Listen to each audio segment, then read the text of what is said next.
তো নমস্কার বন্ধুরা, আজকে বাজারে গিয়ে প্রথমে একটুখানি মাংস কিনেছিলাম, কিন্তু বাজার থেকে যখন বেরিয়ে আসবো সে সময় কিঁদুরি দেখলাম। কিঁদুরি দেখে খুব ভালো লাগলো, তাহলে কটা কিঁদুরি নিয়ে নিই। তো যাই হোক, কিঁদুরি আর আলু নিয়ে আজকে আর মাংসতে আমি আলু দেবো না, আজকে কিঁদুরিটাকে দেবো। তো কীভাবে দেবো, হ্যাঁ, পুরো ভিডিওটা আপনাদেরকে দেখাবো, সঙ্গে থাকবেন কিন্তু অতি অবশ্যই দেখবেন। হ্যাঁ, আমি কিঁদুরিটা গোটাই রাখবো, খালি পেটটা একটু ছিঁড়ে দেবো, কেন ভাজতে গেলে ফটাস করে ছিটে পড়বে।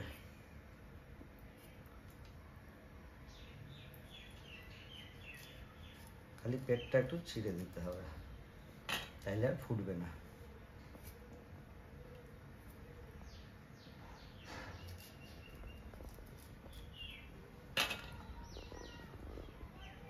হয়ে গেছে।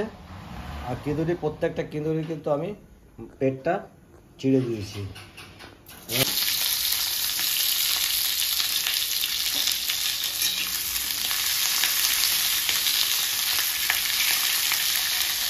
সামান্য ভেজে নিয়েছি, ভেজে নিলাম এই কারণে, তাহলে কাঁচা গন্ধটা বেরিয়ে যাবে। এরপরে তো আবার ঝোলে দিয়ে সিদ্ধ করব, হালকা ভেজে নিলাম যে কাঁচা গন্ধটা যেন না থাকে।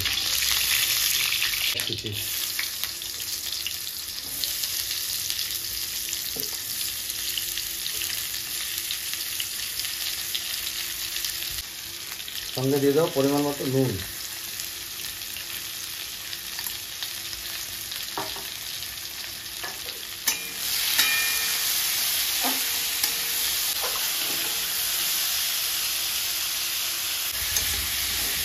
আমার পেঁয়াজটা একটু নরম হয়ে এসছে, আমি দিয়ে দেবো সঙ্গে মাংসটা। ধুয়ে জল ঝরিয়ে রেখেছিলাম।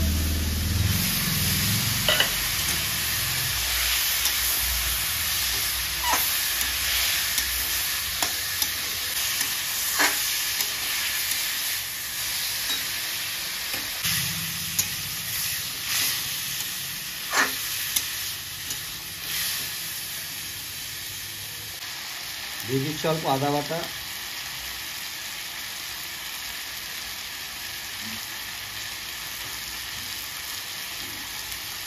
রসুন বাটা,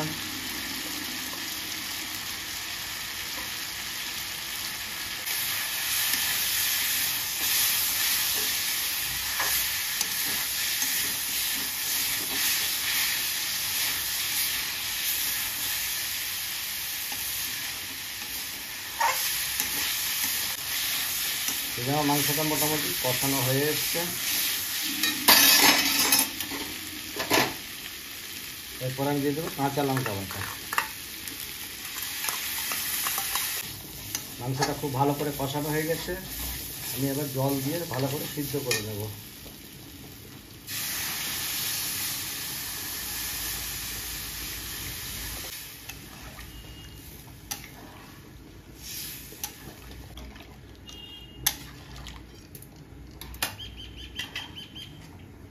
কিঁদুরিটা ভেজে রেখেছিলাম, কিঁদুরিটাও দিয়ে দিচ্ছি।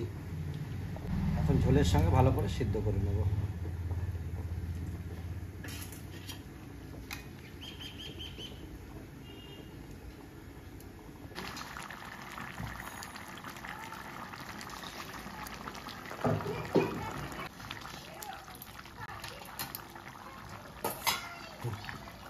এই যে কিঁদুরি দিয়ে আবার পাতলা চিকেনের ঝোল রেডি হয়ে গেছে।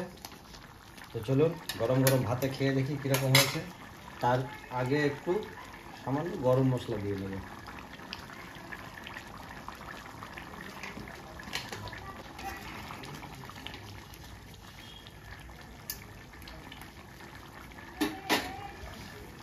মাংসটা ঢালার আগে আমি দিয়ে দেবো সামান্য ঘি।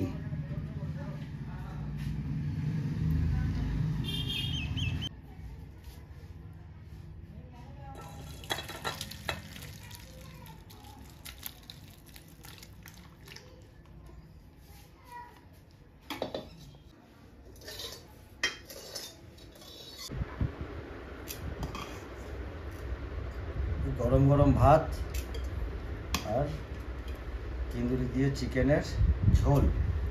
আজ কিন্তু কষা হয়নি, আজ কিন্তু ঝোল।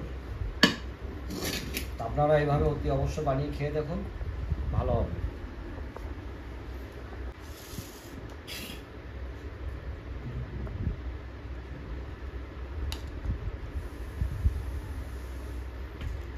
আলু দিয়ে তো চিকেন বানিয়ে খেয়েছেন, কিন্তু আজকে কেঁদুরি দিয়ে বানিয়ে খেয়ে দেখুন, খুব ভালো হবে, ভালো হবে।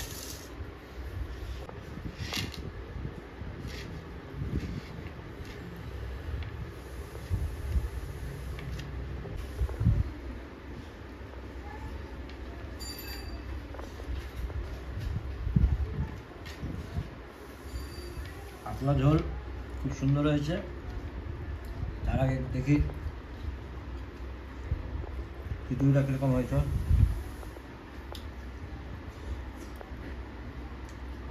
ব্যাপক টেস্ট, খুব সুন্দর হয়েছে, খুব সুন্দর। আপনারা অতি অবশ্যই এরকম বানিয়ে খেয়ে দেখবেন।